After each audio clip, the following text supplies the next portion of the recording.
the impact of the COVID-19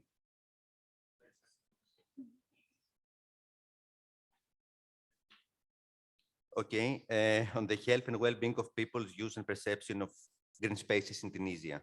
So I'm going to give the floor to Michaela to start the presentation. Hello, everyone. I will remove my mask. The microphone here? Okay, so yeah, thanks. My name is Michaela Litsardaki. I'm an architect and urbanist, and today I'm going to talk about Balco, a research that was conducted for my master's thesis at KTH. So when the COVID-19 pandemic burst into Europe in February 2020, unthinkable restrictions and measures were enforced. In a few weeks' time, the greatest part of the global population were under strict lockdown policies. As the frustrating news concerning infection numbers and death rates became the new reality, in Italy, people took advantage of their balconies and started engaging in great collective actions of communal and national solidarity. Unable to be outdoors in any other way, they reinvented the balcony as the focal point of their everyday interactions in times that called for social distancing and became viral. Such practices were adopted later on worldwide, creating new networks within urban neighborhoods through imaginative initiatives that could confront the conditions of confinement and isolation. The type of these tactical actions, varying from concerts and parties to workout sessions, appeared to be closely related to the existing cultural characteristics and social capital. Besides the collectiveness shown in the social media and news reports, people appeared to be using their balconies more often and in more extraordinary ways, resulting in the return of balconies to one of the primary functions, a proscenium stage, where public life under confinement was hacked. Balcony, recognized as a fundamental structural element in Venice Biennale of 2014, has transformed from a simple structural elevated platform into a symbolic space which demonstrates architectural innovation by exhibiting merging dipoles of interior and exterior, individual and collective, but mostly of private and public. In collective memory, balconies appear along with great gestures of power, control, even manifestations of secret love. Nevertheless, in Mediterranean territories, balconies offer a semi-outdoor space, providing pleasant microclimate conditions, and since they are widely and popularly used, they have gradually become democratized through vernacular practices of space appropriation. Having myself being brought up in Greece and being in confinement, I was urged to investigate this new demonstration and reconfiguration of public life and provocatively suggest that balconies can be considered as a public space. Many theories were studied to better form this argument, and a brief conclusion is that balconies lay in the space in between semi-private and semi-public, where fluidity prevails, as this dynamically changes over time, depending on use or social cultural context. The research was also enriched by the shown methodological tools, with a greater emphasis given on the online study conducted in April 2020. Its formulation was based on lists of personal direct and indirect observations on both the physical and the digital space, and should be highlighted that the survey was open to people both having and not having balconies. In the two following slides, you will see some basic demographic data that can help you understand the sample.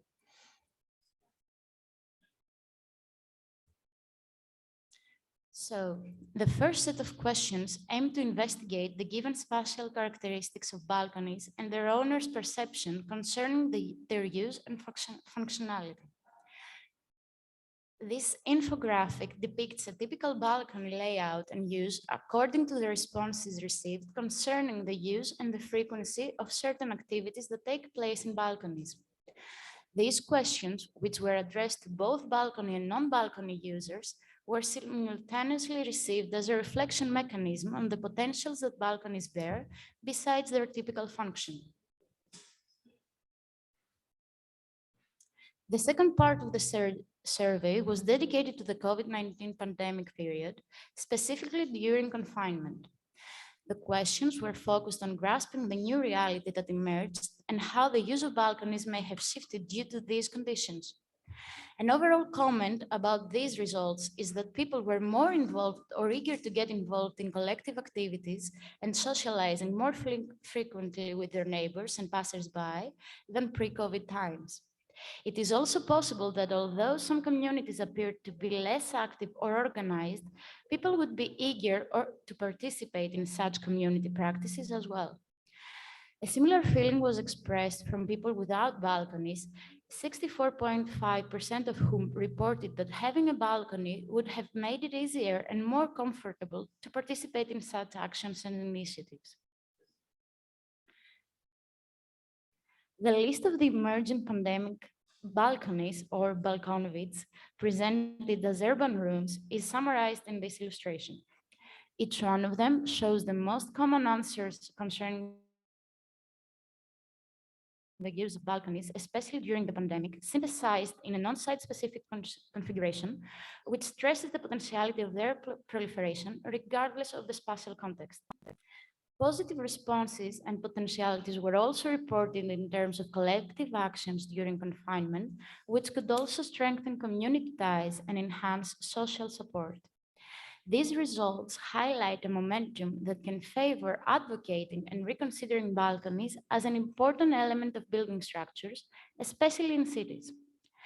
Liminal spaces like balconies, terraces, rooftops, and porches provided semi-public outdoor options against the confinement of the physical boundaries of domesticity, while enhancing social interaction with neighbors and close community. The concept of social capital in the occasion of the COVID-19 pandemic, along with the notion of community resilience, can better explain the solidarity responses towards the unforeseen crisis. The balconies during the COVID-19 pandemic were not the places where such community resilience was cultivated, but rather collectively manifested, without that limiting the capacity to transform the spaces of urban community enhancement and democratic participation. The reported examples of people coming together to support each other and the solidarity shown in any possible way stresses the need to reflect upon the underlying social ties which should be enforced. By comparing how previous pandemics and diseases shifted the urban life and design, such as the 19th century cholera outbreak, it is time to discuss the proliferation of balconies as a feature of equitable societies. Although diseases tend to disrupt existing networks and flows, balconies became the physical spaces where not only social networks managed to mitigate the confinement and be reconfigured. Space, besides the spatial relations between objects, implies contained social relationships. Any set of emerging and new social relationships requires a new space of manifestation and vice versa. As professionals, we should reconsider places beyond the street level that can accommodate democratic manifestations by enhancing social capital and our right to the city. To conclude, reflecting upon the linguistic semiotics of the word balcony, in some languages, balcony is even a slang word for female breasts. Reversing this metaphor, and as the breast is a life-giving feature, balconies also can be considered as life-supporting elements of the buildings and therefore the cities, and should be regarded as such in order to collectively reclaim our right to equitable and sustainable cities. Thank you very much.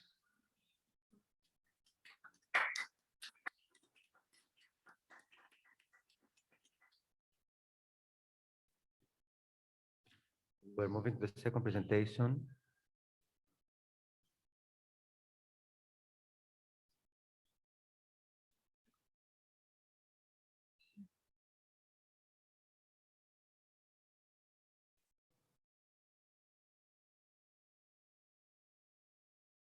Christina, whenever you're ready.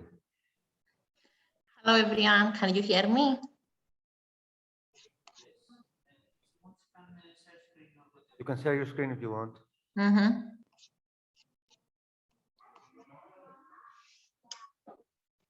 Hello, everyone. My name is Christina Panayi.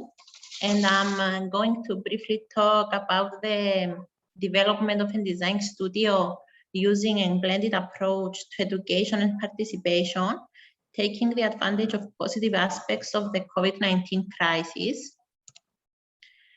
I would try to answer questions such as how can the design studio adopt the co-creation and co-governance framework of urban living labs and bring together architectural research, architectural pedagogy and society in an effective way of knowledge exchange and production?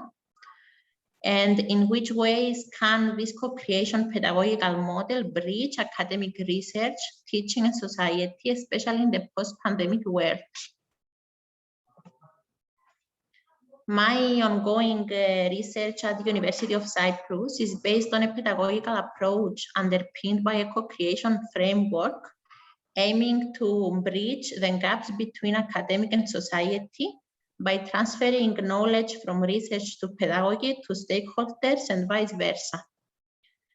Through a participatory action research methodology, a housing design studio model is being developed and evaluated, involving a quadruple helix, including students, educators, researchers, and external stakeholders. So, what actually are urban living labs? They are participatory design method under the umbrella of real-world laboratories, and they are sites to design, test, and learn in real time. And they have three main stages in their development. The design stage, when the context and activities are designed. The implementation stage, when the ideas are put into practice. And the evaluation stage, when results are being tested to bring feedback. Also, they have three levels of user involvement along them that vary from information to consultation to co-decision. My proposed model correlates three main parts and that constitute the studio's team, the students, the stakeholders, including community members, and the mentors. Mentors act as educators and researchers at the same time through participatory action research methodology. Participatory action research methodology is suggested due to its reflective framework and its circular process of improvement and revision, linking the research findings with pedagogical in practice. And the process is circular rather than linear and includes phases similar to urban living labs design, implementation, and evaluation phases through repetitive cycles. Now, the developed design studio model consists of 4 repeated phases: the design of the co-creation framework, the implementation of the co-creation framework, assessing the impact of the co-creation framework, both for students and for the design result itself, and the reflection and recommendations. The above model has been implemented as a pilot study in a housing design studio model at the Department of Architecture at the University of Cyprus from January to May 2021. Sorry. The design studio model had been greatly affected by the COVID crisis, with both educators, researchers, and students forced to a sudden adaptation in digitalization and lack of face-to-face communication or on-site meetings, on-site planning in this new staying-at-home culture. And the pandemic revealed the opportunity for an online toolkit for us to reveal with online co-creation methods to be developed, evaluated, and reflected for meetings, communication, presentations, for collaboration, interaction, questionnaires, maps, data exchange, data gathering, etc. Tools and platforms such as Facebook, Mural, Miro, Zoom, Microsoft Teams, Google Meets, Google Drive, Google Forms, Doodle, Slido, and others were the new participation and learning reality for us. And although these online tools were actually a forced adopted solution, they had important advantages, both for education, design, and participation process, such as, among others, an unlimited anytime and long-term access to share information, a sense of confidence for the stakeholders to express their opinion, a spontaneity of opinions, especially on social media, such as the Facebook page and group we had, transparency of the process and inclusion of some groups. But on the other hand, relying only on digital methods had limitations for us, such as a lack of dynamic discussion, lack of trust and community sense, less inclusiveness for some groups, and an elimination of multiple interpretations of the context and the site.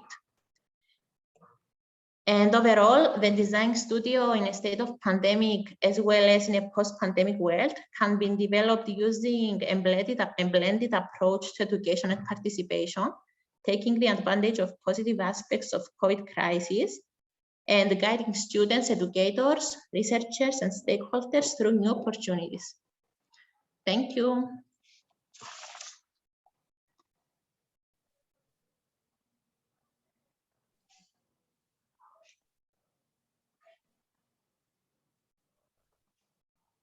Hello, I have to remove my mask.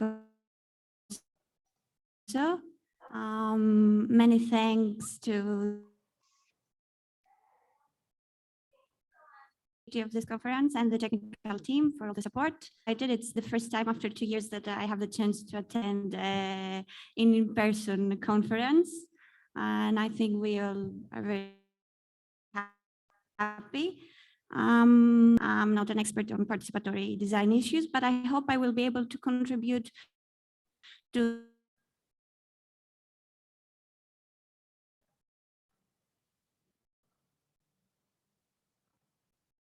multidimensional health crisis radically transformed the economy, policy,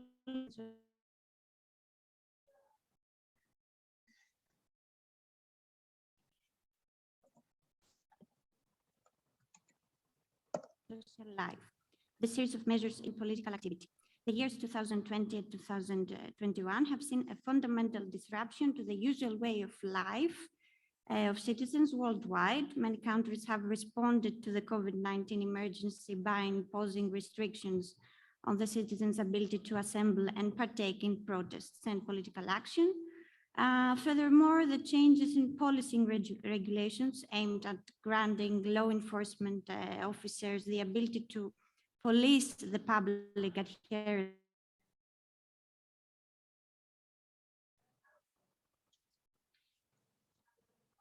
to public health regulations have had a significant impact on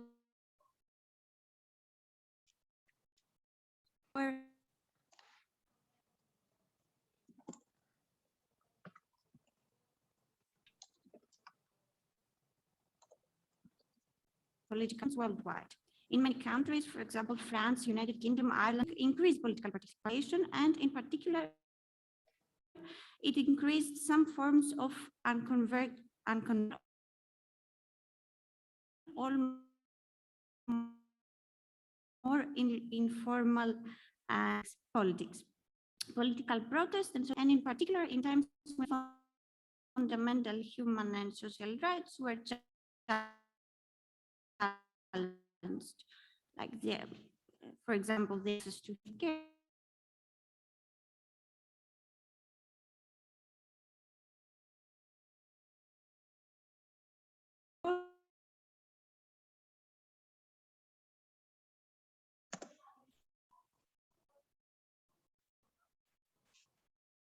These are some examples. Also, the increased reliance on the internet and social media to keep up to date and maintain existing social connection might have increased people's awareness of these political issues. This might have fostered interest and willingness to participate in movements, supporting causes citizens feel strongly about. On the other hand, the drive to participate in demonstration and protest, which contrasted with the new regulations, has limited affected in some degree individuals' ability and willingness to gather and make their voices heard. This is particularly important when considering that access to online forms of participation is restricted in some countries or limited. And also it is also limited within different levels of digital literacy in various sectors of the society and geographical areas, the digital divide. But let's share some thoughts on the Greek experience, as we call it. So the pandemic in Greece presented grave challenges for the social, economic, and environmental situation. It has exposed the weaknesses and the vulnerabilities of its public health system and its social welfare. Furthermore, there was an employment crisis outbreaking in the already devastated by the austerity policies Greek labor market. The social consequences of the pandemic were also multi-layered.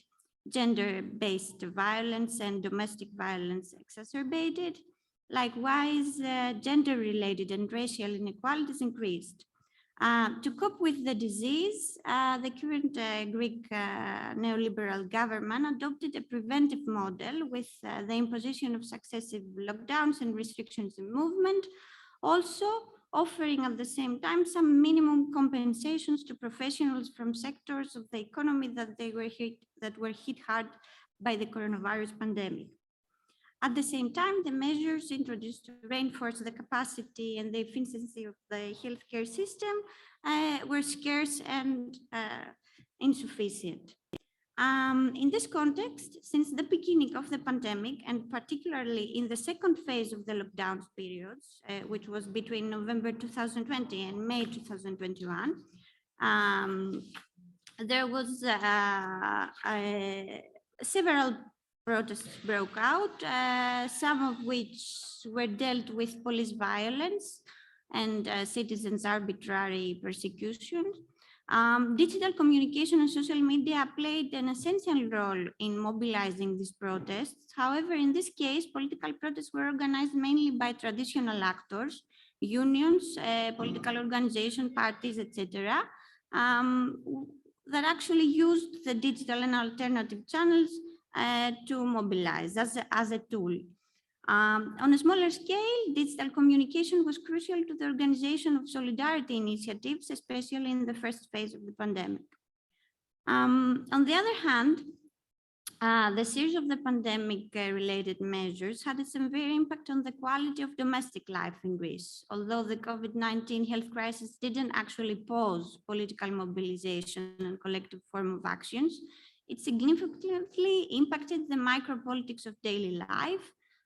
The quarantine was experienced by many as a peculiar merge between the private and the public, while the boundaries between work life and domestic routine were seriously challenged. And of course, social life and social contacts were disrupted. The home quarantine, the restrictions in movement, the curfew, combined with the lack of options for outdoor activities. You should imagine that in the first quarantine in Greece, all city parks were closed, created difficult or even suffocating situations that disrupted family life. In this context, the expansion of remote work enhanced inequalities and became the source of multi-layered family and domestic conflicts. With schools closed for more than a year and children taking online classes at home, parents faced an extra care burden since care-related tasks increased. Moreover, this extra burden of childcare and homeschooling has fallen, of course, mainly on women rather than men. The home quarantine has revealed several aspects of the dominant unequal division of labor and unpaid care work that women undertake, often at the expense of their professional life, career prospects, and economic opportunities. Eventually, in this indoors setting, feelings of loneliness, isolation, and alienation from the life of the community dominated the private sphere. Social contacts and community networks continued to exist almost exclusively through the mediation of online communication platforms. In addition to that, the narrative that the Greek government adopted through the national public health campaign with the slogan "Stay home, stay safe" promoted an individualistic approach. The actual message of this approach, encrypted in the slogan, was that individuals and families should actually deal with the disease instead of the community. The consequences of it were quite significant and were the source of controversies that even the government itself couldn't precisely expect or handle. The impact of this became more recognizable when the national vaccination campaign was launched with a new narrative that emphasized the individual's contribution to the community's prosperity through vaccination. However, this is a long discussion that, of course, we don't have the time to have here. But let's return to the issue of communication platforms as media of political participation in Greece during this complex period of the pandemic. What were the benefits of this online shift that the collective procedures have undergone? The expansion of the use of online communication tools as platforms for political participation to some degree challenged in reverse the conventional boundaries between private and public. Therefore, some social groups did actually benefit from this shift, and in particular, in some cases, these were the groups that have been disproportionately affected by the home quarantine and the COVID-related restrictions. For example, women, mothers, people with caring duties, essential workers, etc. Under these circumstances, online forms of political participation became more accessible to these people due to their more flexible character. Also, young people turn to online social media platforms to learn about, engage with, and share information about COVID-19 politics and social movements, to create maybe solidarity networks, and in some cases to develop their own alternative media. From this point of view, the digitalization, or let's say Zoomification of this era, had a significant positive impact since it contributed to making a series of political participation procedures more accessible for many social groups that they were partially excluded by them or biased. But where does this leave us at? Well, the health crisis is not ending yet. I don't know, it's far from ending. The use of online communication tools as new platforms for social and political activities tends to become more permanent. Therefore, it sets the foundations for developing a new political culture and new forms of collective practice. Many of these forms entail the recognition of the structural gender, racial, class, or health status inequalities in politics and political engagement procedures. However, this does not mean that they always manage to overcome those structural inequalities or to eliminate them. For instance, digital literacy or the access to proper internet connection often reflect social, generational, and class disintegration. Moreover, when physical space becomes virtual and relative, it seems that the procedures and the political goals aimed within this abstract and fragmented space become more abstract and sometimes intangible. Hence, they might seem less attainable at the moment. Also, this flexible character might make them look a little less committing for those partaking in them. In this context, how possible is then for a movement, a network, or a platform to reach a point to decide and implement the next collective action steps? We can think of many examples of grassroots movements and collective initiatives that would be impossible to develop without the in-person attendance of their actors. This last is also reaffirmed in the current discussion on participatory design practices and methodologies, which is a process for integrating social groups and communities to the relevant decision-making procedures. Having said all that, it seems that a solid understanding of these new forms of political participation and of their capabilities and limitations would be the key to adjusting the practices and methods of political engagement in today's demanding and complex social and political environment. Thank you.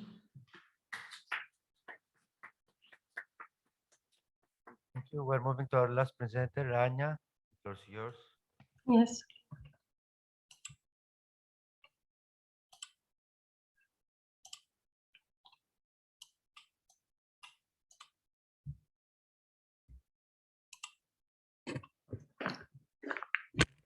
Hello, everybody. I'm Rania Ajmi. I'm a PhD student at the University of Sousse in Tunisia and University of Angers in France.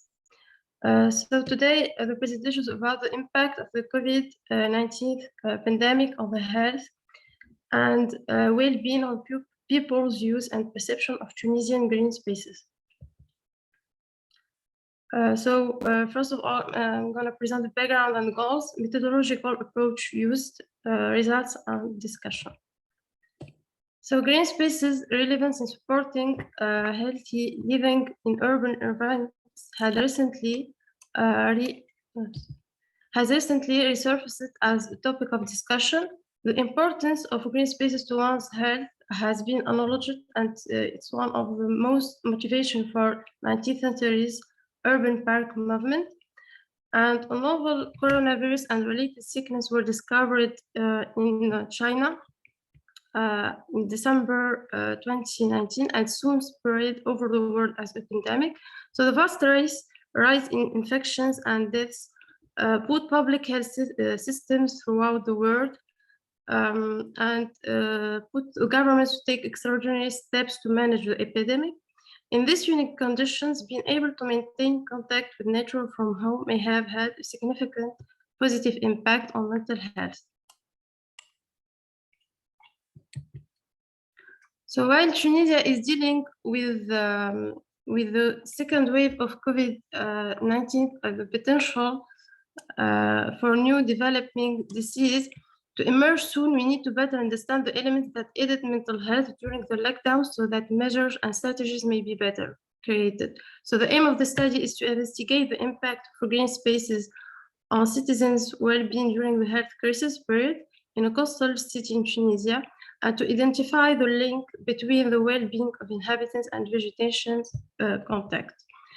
So Tunisia is located in North Africa, and the study area is the government of Sousse, which is located in the center-east of Tunisia, and it contains 14 districts, but the study is focused only on 5 districts: Sousse Medina, Sousse North, Sousse South, Sousse Jawhara, and Sousse Riyadh. So the climate, Sousse had a stable and mild climate, which is offering its inhabitants context particularly conducive to living in the public space. The methodological approach used is a survey of 250 inhabitants was conducted in 2021 after the first lockdown in Tunisia. So it is a semi-directive interview, a random sampling, and it has done face-to-face. So quantitative and qualitative data is analyzed with Excel and R Studio.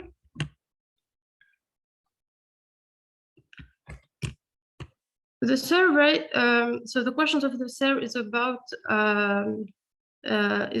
the sex, districts, habitats, the age, social, professional category, habitat typology, also the frequency of nervosity and anxiety before the lockdown and during the lockdown, and the questions about going out during the lockdown, what type of green spaces visited during the lockdown, frequency, what are the services, and also what type of window view, urban, mixed or natural, and what is the frequency and services of opening the window, and what is the direct impact of vegetation on their well-being and the indirect impact.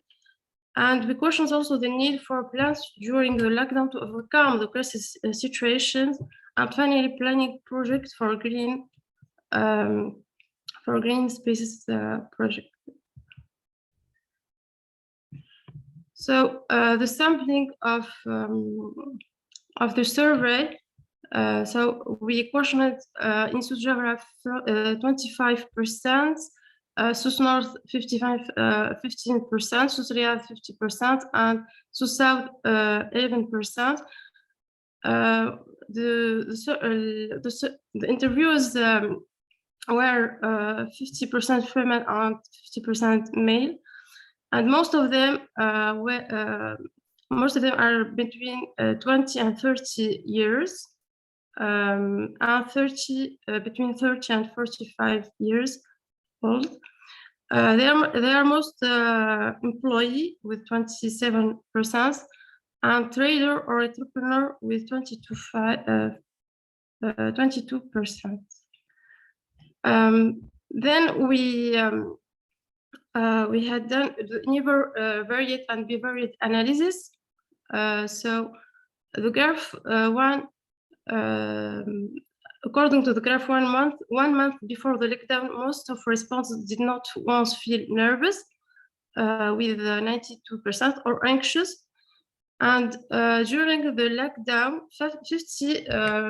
50% of respondents were nervous a few days, and 40% were always nervous.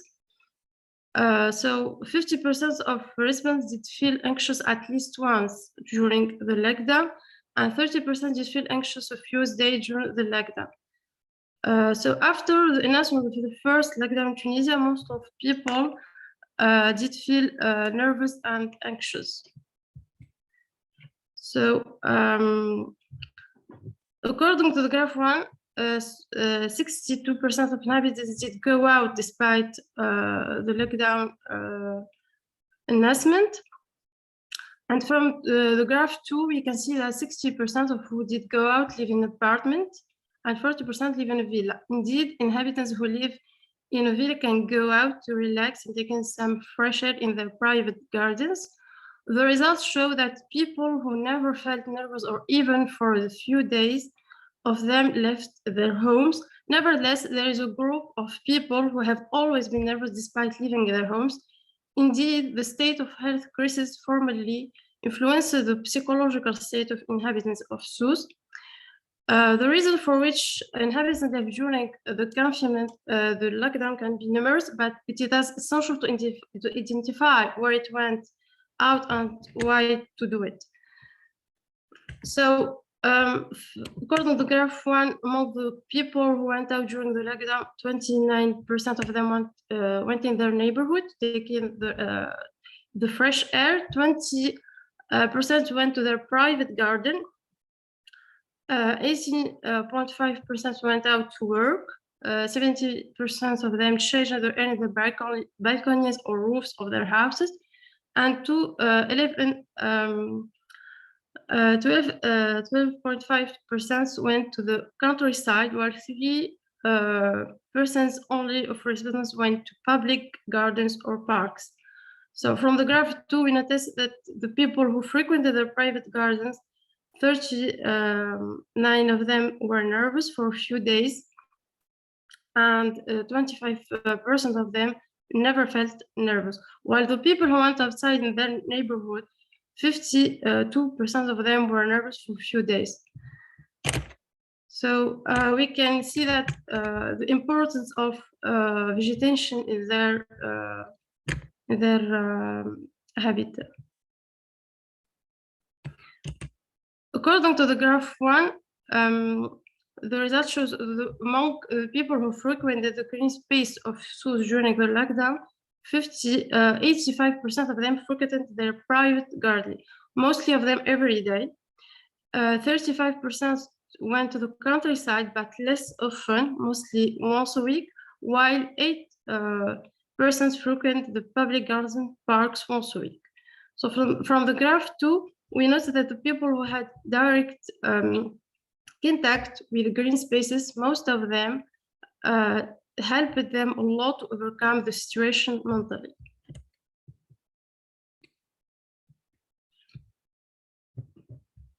So according to graph 1, the people who had opened the windows with mixed views during the lockdown, 50% of them opened it to ventilate the room, 33% opened to observe the neighborhood nature and to ventilate the room, while 17% opened to rest, to have a cup of coffee or cup of tea and to ventilate the room. From the graph 2, we noticed that the people who had indirect contact with green spaces, 32% it had really helped them to overcome the situation, 22% helped them a lot, while 17% the indirect contact did not help them to overcome the crisis. 80% of the respondents declared that they felt the need for vegetation and green spaces during the difficult periods related to the COVID, and most of them proposed to create more public green spaces in their neighborhoods. So green space relevant supporting healthy living in urban environments has recently resurfaced as a topic of discussion, and especially after the appearance of the COVID pandemic. Many researchers have studied the link between the green space and the well-being of inhabitants. To conclude, these findings show the importance of urban green spaces and their impact on the inhabitants' well-being. These results have also implications for public policy, and they might help urban green spaces take part in urban areas during times of crisis, helping people to maintain better mental health and to rethink the planning of the city of tomorrow. Further analysis of the survey should be done, in particular, the multiple correspondence analysis and clustering in order to have more significant findings and to confirm the hypothesis. Thank you.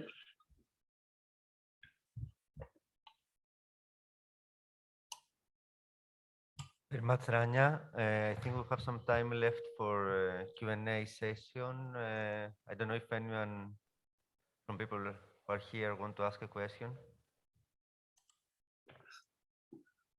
You can also send your questions through Zoom, through the chat.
Okay, the panelists are also, they can ask questions to the other panelists. And again, everyone can address their questions through the chat in English, either in English or Greek, and we'll translate whenever necessary. Okay.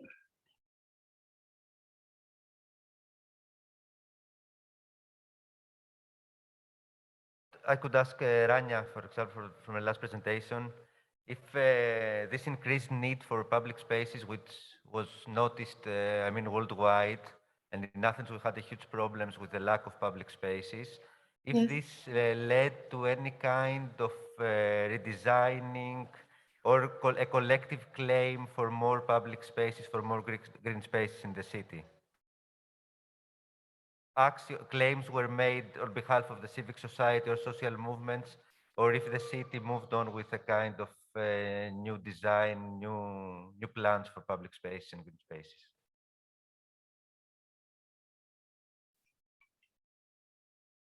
Sorry, can you repeat the question?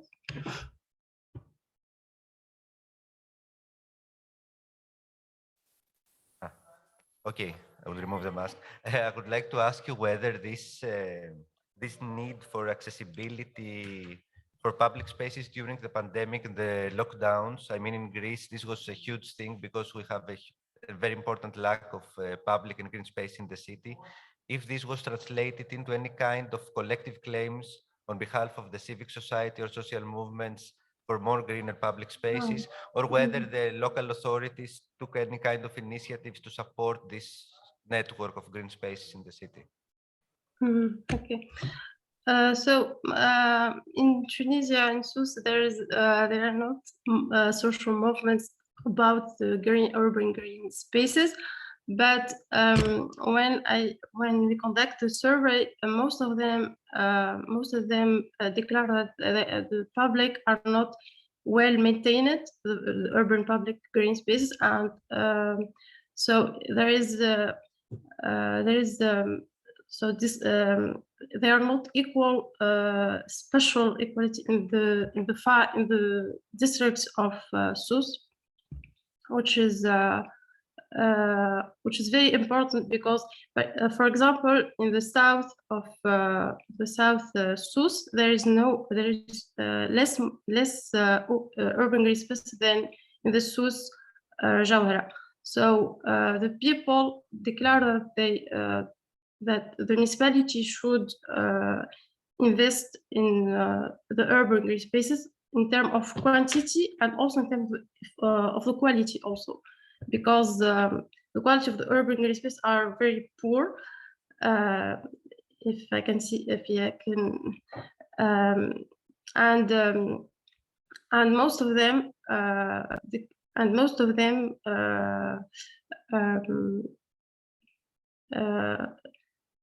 proposed to have more open spaces with grass area and with playground area also for children, which is very important to the family also, especially in the lockdown, because there are not urban green spaces in their neighborhood. So it's very. But social movements are among the inhabitants. There are not.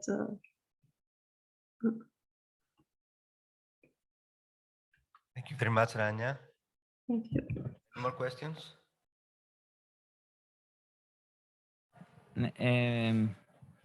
Can you hear me? Is it working? Okay. Probably you can hear me. Yes, a short comment and a question to maybe all the panelists after if they want to have a second round of commenting. My main question and thought in general is that if we can have up to now a conclusion, even though the pandemic is far from over, if we can have some general idea, if this pandemic crisis, which is at least for most of the world a huge event, we haven't faced something like that in the last decades, the last generation at least, if this will increase a trend, a tendency towards more public space, more open things, more public in general, or it will in somehow empower the closing, the private, the more secure, more health, more clean. And I think that this is one of the main issues of this period, that even though the reasons of the pandemic crisis lie heavily in the contemporary situation of cities and in built environment in general, and in general in the climate crisis that we are facing, is directly related to the re-showing of pandemics in the contemporary world. In general, in most of the countries, the first reaction was towards the private place, the private, the security of my home, my car, maybe. For example, public transportation is very much attacked during this period. So I would like a comment in general, even though we are seeing already that there is a counter movement, reclaiming public spaces, emerging need for new and better public spaces. But I would like your comment in general.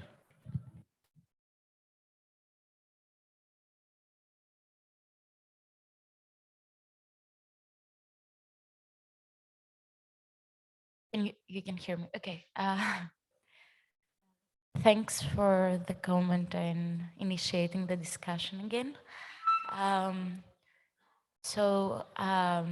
There is this fear that collective amnesia will hit up as a way to relieve from the trauma experienced during the pandemic. So all this lived experience that we gained during these 2 years, 3, I don't even remember, might end up being not used in the end in order to promote public life, promote better and open and accessible public healthcare systems, and so on. Nevertheless, the actions that took place during the pandemic and afterwards, especially if we take a look not in places like Greece or Tunisia, but rather the USA, which always has been a pioneer in promoting everything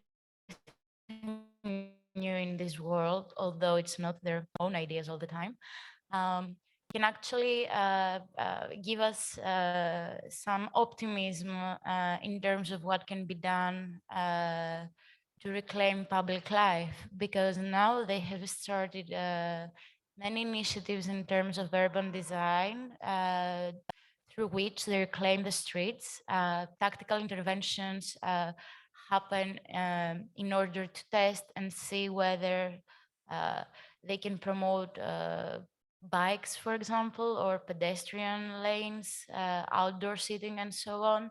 And I think that this trend will eventually cross over the Atlantic and also the Pacific as well, because China is also a big player in terms of urban life, for sure. But I'm pretty sure that although it might seem pessimistic in the beginning, that we might forget, there are some silver linings that show that we can also do better. Just to add, since you are talking, I want to add a question that is for you, I think, yes, from Zoom. My question to the first speaker is, have you found any other specific places where people who do not have balconies utilize to informally gather and interact with neighborhoods?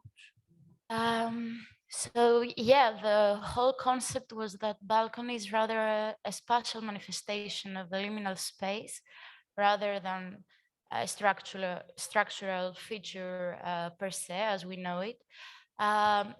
Since the survey was open worldwide and I received answers from the USA, Asia, Africa as well, I have to comment that in suburban areas, most often people use their porches or patios or even front yards and gardens in order to engage in collective actions within the neighborhood, like working out together or having barbecues and parties and so on. So the whole idea of balcony, which was my main focus, is rather this kind of liminal spaces than the balcony per se.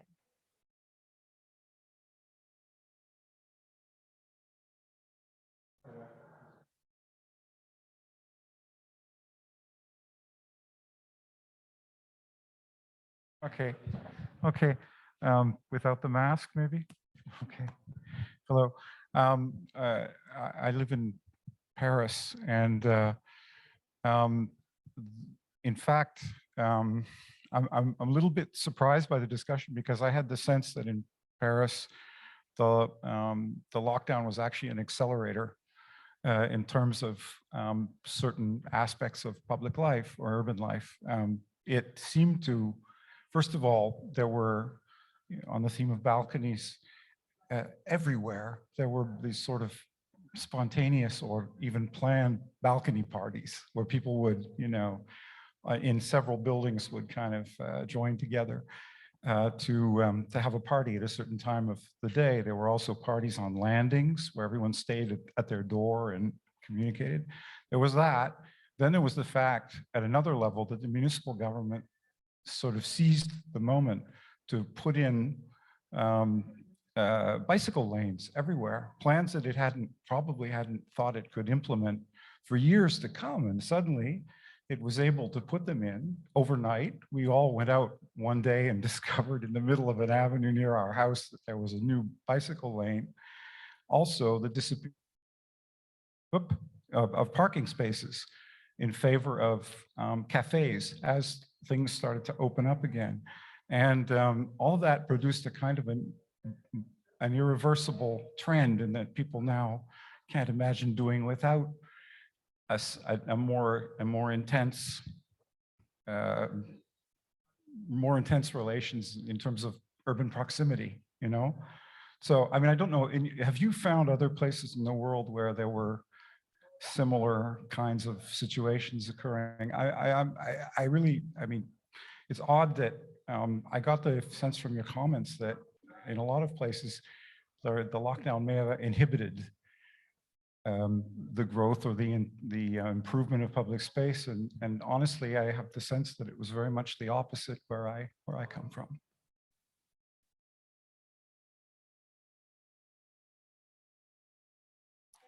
Yeah.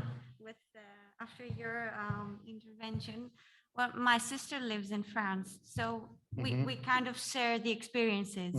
So I can say, although I understood that, especially the first quarantine period in France, the measures implemented were actually really strict, and the restrictions were very limiting for people's you know, daily routines. But on the other hand, I think that the difference with Greece is that in Greece there were no actually opportunities, especially in the first period of the quarantine, for recreation, and even more for the recreation of children. Can you imagine a city where city parks are closed? Oh, they were in Paris too, but yeah. It was this is the difference. I mean, I'm sure that in France it was really, that's what I understood when we shared our experiences. I still, she still complains that some aspects of her daily life are not as they used to be. But I think that this was a very crucial difference, and this is actually, I get the idea that this is a common conclusion from these very different interventions in this discussion, that there was a very strong claim for common, not actually common, for shared spaces during this period. And this was actually something that was really intense during the second wave of the restrictions period in Greece. So I think that's the difference, and that's very interesting what you said, that the government, which is actually a neoliberal government, I mean, and has chosen a certain path in France to administrate the health crisis, but chose to offer some opportunities for recreation. I think this was really crucial, the lack of it.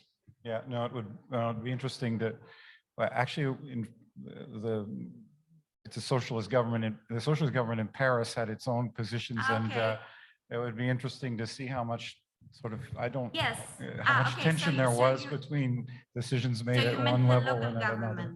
Yeah. Okay, the administration of the municipality. Okay, I didn't understand.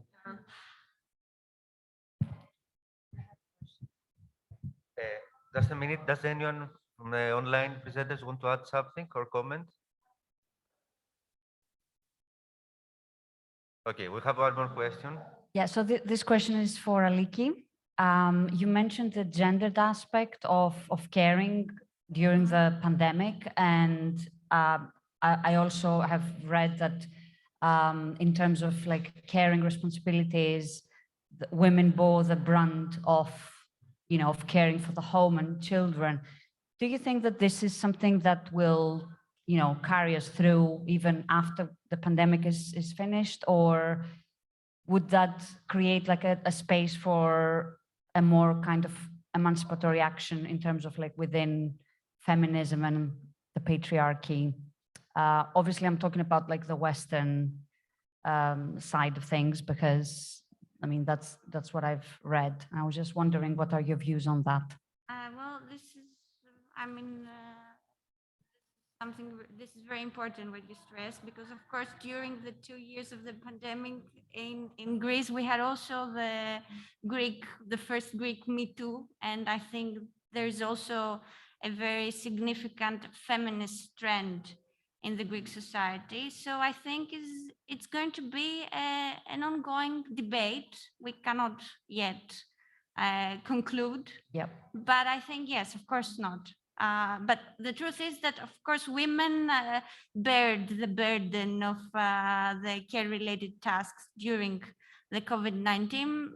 In most cases, they had to provide care for children or ill people, and at the same time work online. And but I think that this is also very important. So it's a contradictory period. And the experience also is really contradictory, but of course, this is another dimension that we should also. Thank you very much. Okay, I think we're running out of time. I would like to ask the presenters if they want to add something before we close the session. Okay, I would like to thank everyone very much, those being here and those being here through Zoom, also the presenters. Thank you very much, and more sessions are to come later. Thank you. Bye. Thank you.